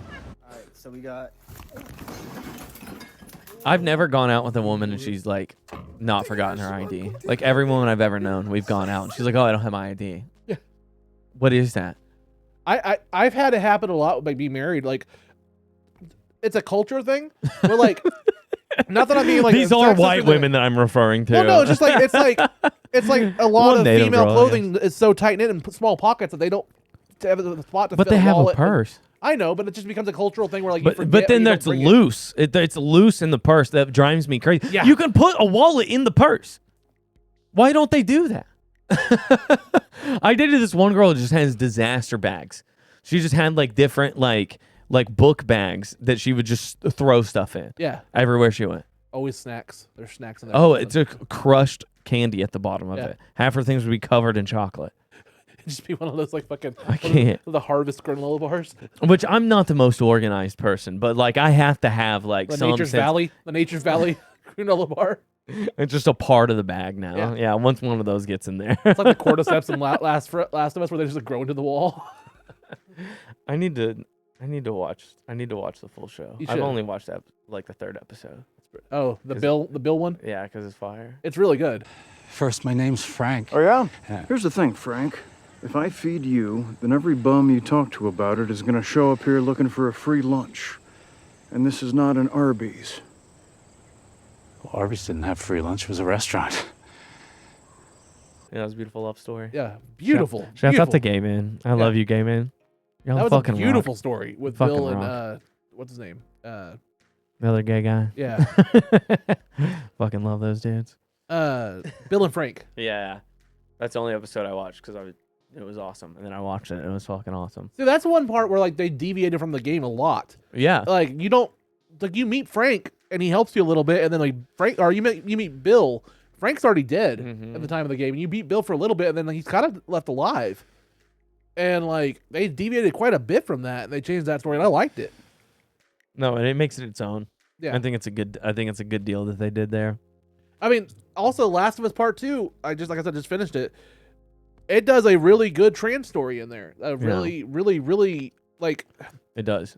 Like as far as also like I would say it's like people being able to empathize with a trans person would be I don't think a lot of people empathize because they can't relate sometimes. Yeah, some people just don't get it. Yeah. You know? And that story, the way that they told that trans perspective in Last of Us Part 2, I'm not going to spoil anything, but it really does help you empathize heavily. It does. I think it was influential for me. Yeah. You know, as a young person, I think I watched like that movie, like the movie YouTube of it, like when I was like 20. Yeah. You know, but like I'm definitely, and I like, there's in Degrassi when I was growing up, they had it as a storyline. Yeah. I mean, this was the next generation. Okay. No Drake in a wheelchair. It wasn't original Degrassi. It was Next Generation. Okay, this is like the early 2010s, and they had a trans storyline on it. You know, and I've never like understood it in a way like for myself personally. Yeah. But like if someone else feels that way, like who am I to like tell someone else like how they feel? Well, that's why or what they think is true. Like you know, like you are allowed to decide anything for yourself because gender is a construct. Yeah. Like I've been saying that like dick is just long pussy. I've always said that like sexuality and stuff is basically just a spectrum, just like autism and shit like that. Dude, yeah, no, it is. It's like it is. Well, we have a lot of social constructs, and like they are helpful. Yeah, like it's helpful to have the like social constructs and stuff. But I do think that the world, like with technology and everything, the world is progressing in the way that we've connected and like can have like immediate connection to other people in a way that like a lot of the binary and a lot of those like the way that we phrase things or like labeled things is just not useful anymore. And that's where I think that like the left and like that's where they like fall into a trap of like have like all these neo pronouns and like all these like different ways that you can identify. Yes, exactly. Instead of like that's why I like non-binary and I like queer because those are encompassing. Yeah. You know, of everything. Of just like I'm a human and sometimes I am masculine, sometimes I am feminine, and sometimes those things are presenting themselves at different times and at the same time. And that's how any person moves through the world. Like whether you feel like you are like I feel like a man, you know, but there are parts about me that are feminine. Yeah. You know, and that's okay. Well, it's like even bringing it back to like The Last of Us. I go through like the director's commentary and I read all that stuff and I listen to all that You're stuff. such a dork. I am. But like the second game is co-written by a woman. Yeah. And like there's a lot of women on the staff and like a lot of the reports and a lot of the reviews. The storytelling is just phenomenal. The storytelling is phenomenal, but a lot of the reviews were written by men. But like, do they have any women on staff? Like, what woman would be okay with this kind of shit? And this is so sexist or this is so misogynistic towards women because it showed women getting tortured and like strung up and stuff. And it's like they actually had interviews with like the director, the co-writer, who's a woman. She's like, fuck you. I should be able to feel anger. I should be able to feel rage. And if I want to write about that, like I wrote those lines Here's what I hate about that article. I'm sorry. Do a modicum of fucking research, just a modicum of research, just like a little bit before you put something out there to suggest that no woman could have worked on this because of the level of violence, because there was violence against women, because it is a video game, is so fucking sexist. I like watching graphic violence. Does that make me less female? Like, I like having a conversation about what power is. Does that make me less fucking female? I like working at a video game. I like playing video games. Does that make me less fucking female? Like, suck a dick. Don't put that in. I can't. I can't. Neil's gonna say put it in, but don't. I also don't represent all women, but I represent, like, I can represent this and say, I fucking wrote this. I wrote this. Like, I literally wrote the sentence, and then Yara eviscerates eviscerates his esophagus from his throat. I wrote that sentence. That is in the script, and I fucking stand by it.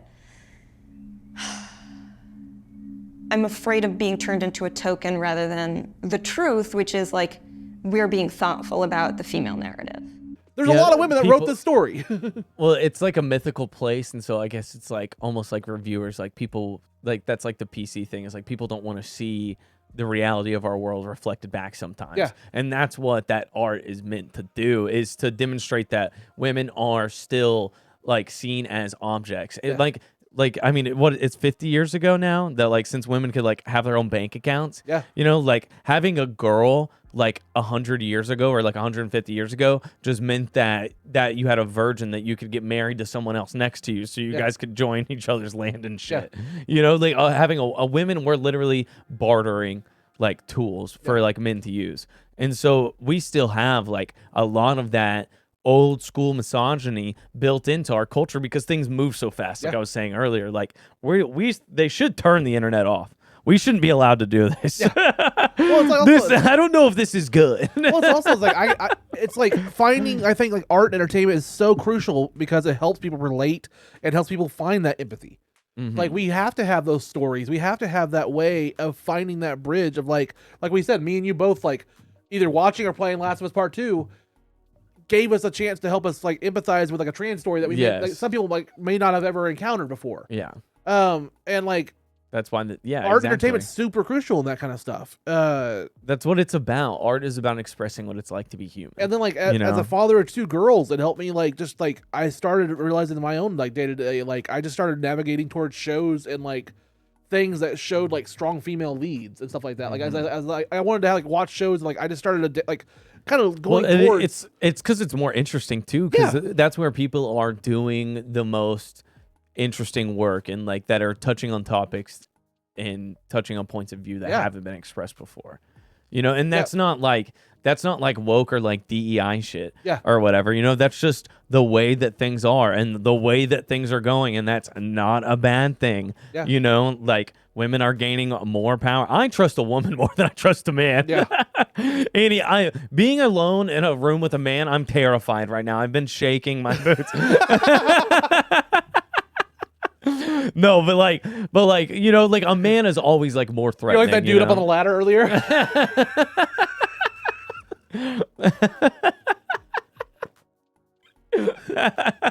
But like, yeah, just women being more involved and being in charge is like not a bad thing. Yeah. It's too bad that the two women we've ran for president were fucking shitty candidates, dude. 1 hour later. I'm ranting now about politics. My whole thing is like, I think though that like you're gonna 2 hours later. My thing is, I think there's a certain generation that's coming that we have now that's kind of this unspoken thing of like, we can just outlive them. Just wait for this older generation to fucking die. 3 hours later. I mean, they're literally deporting American citizens. I know. It's fucking crazy. There was a report on the Daily Show this Monday where he talked about. This is gonna get me on a list. Sorry. Where it's like the list of people like that were deported this last week. One of them was like a 4-year-old kid with fucking cancer. Dude. It's like, really? You deported the kid with cancer? And they're like, this is the opposite of Make-A-Wish. No, dude, it is the opposite of Make-A-Wish. They should have at least sent John Cena out as a part of the squad, you know? John Cena's here to take you back to Mexico. Like, that's going to be like the new like Trump America is like, because John Cena's heel now, he's going to be the Make-A-Wish still, but he's going to be a dick about it. He's going to be the ice Make-A-Wish guy. Now you see me, motherfucker. Which, by the way, did you see they're making a third Now You See Me? That fucking stupid ass fucking franchise about magicians. Oh, I remember the first one. It was in theaters whenever I worked at a movie theater. They had Now You See Me, and then they had Now You See Me 2. I saw Now You See Me 2. That one sucked. Yeah, that one sucked. Which is Jesse Eichenberg coming they're all back? coming back. But the best part about it is like, they like each other. Do you know who Dan Harmon is? Yeah. Dan Harmon, the creator of Community and Rick and Morty and stuff like that. He went on this long rant back in the day where it was like, I watched Now You See Me and Now You See Me Too, and like he went on this hour-long rant, and at the end of it, he's basically like, Now You See Me Too should have just been called Now You Don't. It's set right there in the name. That's so funny. You get the sequel, Now You See Me 3, and it's called Now You Don't. They finally went with the fucking title. Are you serious? It's Now You See Me, Now You Don't, 3? It's like, yeah, now or is it not a 3 in there? Is it just Now You See Me, Now You Don't? That's the name of the movie. I bet that's just the name of the... And Dan Hart, isn't he canceled? Is Now he canceled? You See Me, Now You Don't. Or no, he's the one who's not canceled. He's the one that's not canceled. Okay. Yeah, it's the other guy it that's was Justin canceled. Roiland. Justin Roiland's canceled. Oh, by the way, do you watch Invincible? No. Invincible. Oh, my roommate has been watching it, and I've seen some of it, and I'm like, this is good. It's really good. Invincible is probably my favorite comic book It's series really good. ever done. I have 2 of the characters right here. It's good as fuck. That series is my favorite comic book series probably ever. I'm gonna get an Invincible tattoo eventually because it's just so epic. It's so good. It's really good. Also, it's spoiler alert, but like you don't often see a superhero character, male, that's been sexually assaulted. Yeah. There's a famous part of Invincible where he gets raped. Yeah. No, I remember seeing that. I was And like, oh, shit. And like he has to deal with the consequences. Like he doesn't want to, like he's shamed. He doesn't want to like tell people. He doesn't like want to tell his girlfriend, his dad. And they go through all that in the comic. It's so like good. Nobody's ever told that kind of story. Dealing with heavy shit, dog. Yeah. But Hell realistic shit. You know what I mean? Like that's why like, I can relate to Invincible so well because like it's like the shit that I went through a little bit. Yeah. Well, and it's nice to see it. Well, it sucks. It's nice to see that it's reflected, but it sucks that it's such a common thing that it is reflected in art. Yeah. Like that sucks. But no, have you ever been to a Ren fair? No. Okay. Have you ever been to? Do you know about the Castle Muskogee? Yeah. Okay, but you haven't been to that Ren fair. I've been there for the fireworks. I haven't been there for like the actual Renaissance fair. You need to go to the Ren fair this season, King. It's one of the best Ren fairs in the country. Okay. Like straight up, like it's a top 5 Ren fair in the country. Okay. It's what makes it so great is because of like it being like it's not overrun. How many people are making Monty Python jokes? Oh, a million people. I bet. I mean, there's a lot. All the any like medieval nerdy shit. People are way into it. Lots of polyamory happening at the Ren Fair. Okay, like lots of like we're in a D&D crew together. That's Dishes bitch over there. They fold all the laundry. Like lots of NBs, lots of non-binary fairies. You know, floating about. And like some people, I just love. The best part of the Ren Fair for me is I like going and like meeting someone who's in character and kind of like trying to get behind. I'm gonna get like behind the scenes. Oh, your bottom. Well, I just I just mean I don't want to get beyond the facade that everyone's putting on for everyone, and I want to get behind the scenes of like what we're doing today. You want to see behind the curtain of Oz. Yes, yes, and like they have like late night for adult nights. It's on Saturdays at 7 p.m. They close it down. They kick out all the kids and stuff, and then it opens again at 8. It's adults only until midnight. And I know that shit fucking rocks. Okay, so that's why I brought up Invincible. We talked about like the guy that from Rick and Morty that been canceled, Justin Roiland. Yes. There's an episode of Invincible like in the first season where like it has a lot of famous people voice acting in that show. Like people are pause it and you're like, how the fuck did they get that guy to voice that character? And it's on Amazon, so it shows you. Yeah, on X-Ray. Shouts out to X-Ray. Yeah, I love X-Ray. But like, there's one. And it's you pause it, and it's Ezra Miller and Justin Roiland, and you're like, well, that's a combo I didn't think. I don't think that's gonna be a pair that's gonna come in season 2. And nope, they both get recast. That's so funny. Justin Roiland plays this like this college jock that eventually gets fucking like taken over by a cyborg. So have you been to a Ren Fair before? No. Do you think that? Do you know how laid you could get at the Ren Fair? I'm trying to get you laid, JRA. Okay, and that's what I don't know if you know this, but this podcast is actually an intervention on me. I need to get you laid. You had a girlfriend for 2 weeks. That wasn't long enough. Okay. I know it's been a little bit. It was almost a month. It was a little bit. It's 2 weeks that I knew about it. It wrote out. It gave me some good material. Yes, it certainly did. And I'm trying to get you some more good material. You need to get on down to the Castle Muskogee and pitch a tent. All right. You need to pick a character. What's your character's name? What's your medieval name? I don't know. I'll have to think of the whole backstory. Exactly. What do you do? What are you? I see you as a blacksmith. A blacksmith? Wouldn't you enjoy making swords? Come the fuck on. That's true. I think that you would fuck with that. Give you a hammer. Get you in some hot you just heat. want me to grow my beard out and be like Gimli, dude. This shit would be fire, dude. Go back to like that. You would get a mega laid. I'm telling you, bro. Mega laid just sounds like Legolas's gay cousin. Like, Mega laid, get away. Mega laid. Oh, I'm trying to be like Mega laid, bro, because Mega laid gets fucked, you know, and I fuck. Mega laid sounds like a sexual lemonade that you would drink before you eat a boner.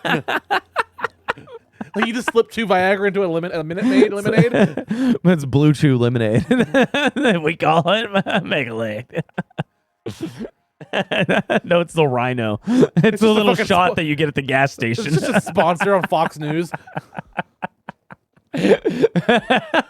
Papa, what's that? Oh, don't touch it.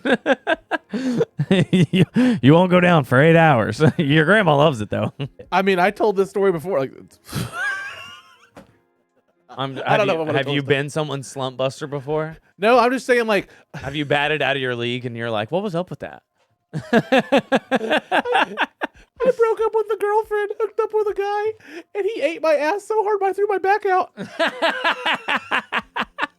Shouts out to that guy. Yeah, like he was so good. I was just like, I can't even bend over to he get was my pants. he was experienced. Bro, I canceled on a show with fucking Blythe that weekend because I was like, I can't get out of bed. I can't walk this weekend. No. Like, and he was like, why? And I was like, because somebody ate out my ass so hard like, look, I threw my back out. I'm experiencing happiness. I don't need to do comedy now. And anything I was going to get out of that show, I've already got it. So I'm not coming, okay? Because I am coming. You know what I'm saying? I'm not going to be there. I am at home basking in my gloriously clean butthole. Yeah. Having a clean asshole is a top experience. Are you a bidet guy? I am a bidet guy. I'm a bidet guy too. Nux, bidet guys. We got to stick together, man. Although I have to get a new one. You're not helping my case for it not being gay. I will say that. You are adding to the evidence on the other side. Like I said, I'm a bisexual, dude. Occasionally it's a pain in the ass. That's gay. Occasionally it's a pain in the ass. That's a yeah. That's a bottom joke. Yeah. Hell yeah, dog. I don't know why gay sex should not be as funny to me as it is. But I'm jealous of gay men's like access to sex. Yeah. You know, because I'm a horny man, and like it's just part of the culture too. It's yeah. Well, we all get it. That's it. Is like men get it. Women, they don't get it. Well, and also it's the funniest part too is like once you go down that rabbit hole of just like opening up Grindr, you realize that 60% of it are just closeted straight men that are just like trying to do it on the side of their wives. Like they're just not getting sex from their wives, so like they need something on the side. Like that's like 60% of Grindr is dudes that don't identify as gay or anything that are just doing it in secret.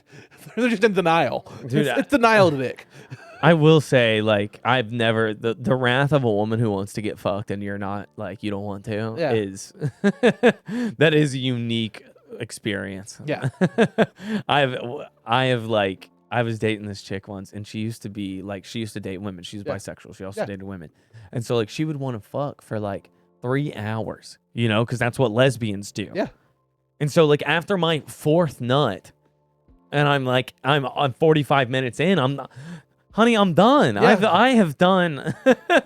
I've gone down on you. I have been bouncing back like a fucking champion. Yeah. You know, like we have woken this conch up from places I did not think it could come back. I from. downed a Monster You know? Zero sugar. Yeah, like exactly. Like I have put in the work, and this bitch was so mad at me for wanting to go to sleep. Oh my gosh, she about whooped my ass because I wouldn't fuck her more. That was insane. But I love lesbians. I met a fellow comic who's a lesbian this past week, and like she is so fucking beautiful, and I am in love with her. And I think what makes me feel good about that is I know that she doesn't want me. You're just gonna go around to her next time to start playing that Weezer song, Pink Triangle. Oh, dude, I will be your pet. Like I don't even have to be. I will be your pet. Like we can just hang out, and I'll do what you want me to do, and if you have sex with ladies, I can be there and I can be involved. I would just like to be around, you know? I can help. I had this guy. I used to work at T-Mobile, and I had this guy come in, and he worked for us for a little bit. And he bragged one time about how it got out once. I feel like you were born to work for T-Mobile. Dude. So that's where I made most of my money and stuff. Like I worked almost 15 years in cell phones. Oh my gosh. I know you're a fucking G at that shit. Dude, I was great at commission sales. Dude, put you in a wheelie chair and a headset on, and you can make anything happen. Well, no, like at the height of right before I lost my job right at the start, right before COVID started. And I was a district manager for T-Mobile going between Louisiana, Texas, and Oklahoma monthly. I had 7 stores between 3 states. And that's where I made most of my money and paid the house off, paid the car off, and stuff like that. That's amazing. And then I lost my job and I kind of lost my identity because I was Mr. Magenta. I had my hair dyed pink. I wore pink chucks. I was a T-Mobile representative 24/7 because I kind of brought T-Mobile to Bartlesville because nobody even heard of it around here. From the outside, T-Mobile looks like a brothel. It does. You know? It's like they sell pussy. But in that building. local store in Bartlesville, I helped floor it. I helped paint it. I helped redo the whole back room. That was my store. You are a classic victim of caring too much about your corporate job. Exactly. And then I lost the job and I lost my identity. Yeah. And then COVID happened and it kind of made something snap where I was like, if I'm going to do something, I want to have a brand that's my own. No, that's why I like serving tables is because I see myself as a freelancer. Yeah. You know, because all they do is pay my taxes. Well, you know what I do for a living now? My day to day? No. I Grubhub. Oh, hell yeah, dog. And I love it because You make your Grubhub own is hours. dead in Bartlesville. Nobody uses it because everybody uses DoorDash. Except for a few people. Yeah. And you got those few people online. So it was a year-long waiting list to get onto Grubhub in Bartlesville, and you finally do it, and you'll get 1 or 2 customers a day.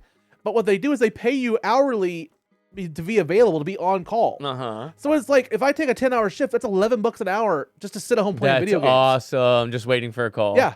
So as long as I gosh. take that one order that day, I get paid for $11 an hour for the whole time I was available. So son, you are inspiring me Yeah. right now to start a Grubhub account because I like, need more time. if you ever live in a small town, sign up for Grubhub, wait the hour, and Dude. just be the local Grubhub guy. That is genius. That is so genius. There's times I'll make $700 in a week just doing 5 orders that week. That's awesome. Yeah. Shouts out. So guys in Oklahoma, if you want an easy way to make money, find a small town, move there, and set up Grubhub. That is genius. Because also Grubhub, you get it for free. You get Grubhub Premium for free if you have Prime. Oh, that's awesome. So it's free delivery and everything. Nobody knows about it because nobody uses Grubhub. Everybody uses DoorDash. It's king. I know, and Grubhub spent so much on those Super Bowl ads. Yeah. And I think they just got bought out by another company recently too. Oh wow. Yeah, so it might change in a while, but for a while, I've been doing this since October, and it makes good money. That's correct. That's awesome, dude. Yeah, dude. I have a friend who does scams on. So the payday loans that you can get online, through the apps and stuff. Yeah, that'll give you a payday loan. So you can get those payday loans online, but they don't. There's a loophole in it to where you can email them and tell them that you are not going to pay them back, and that email somehow, she was showing me how it works.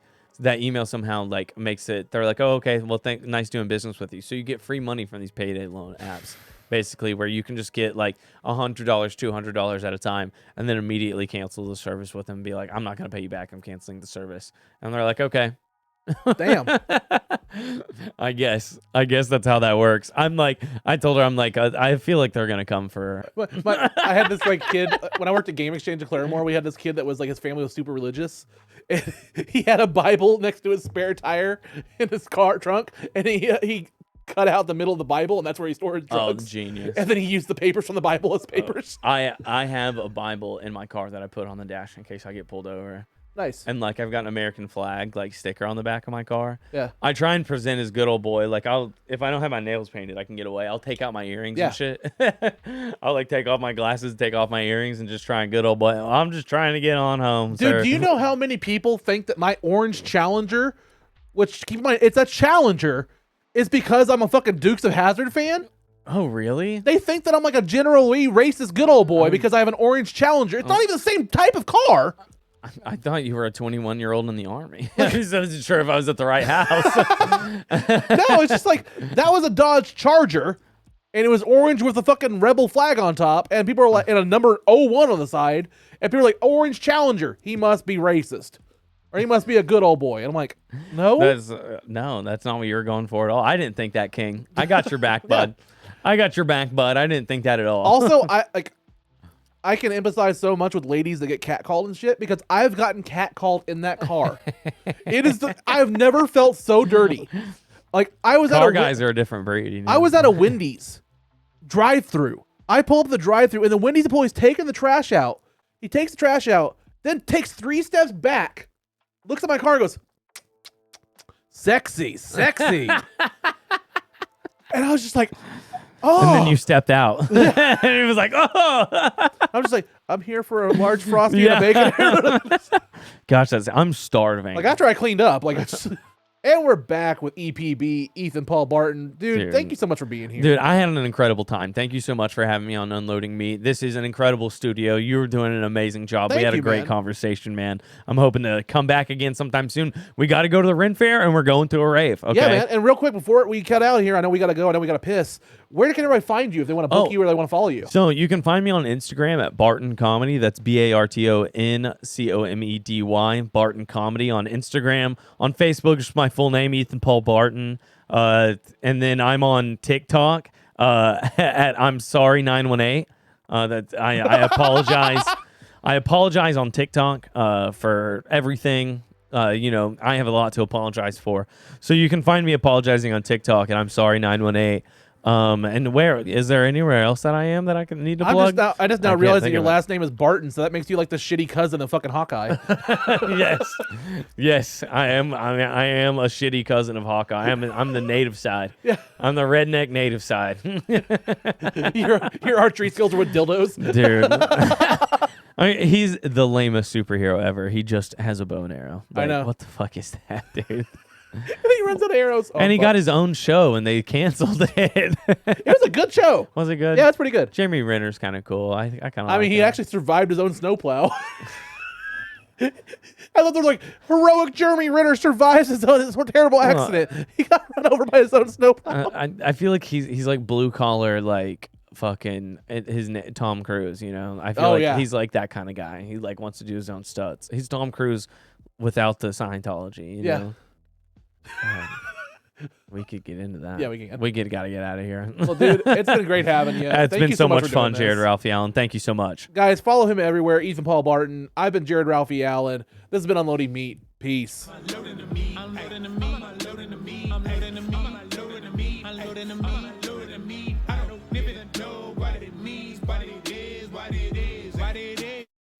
Have a great time.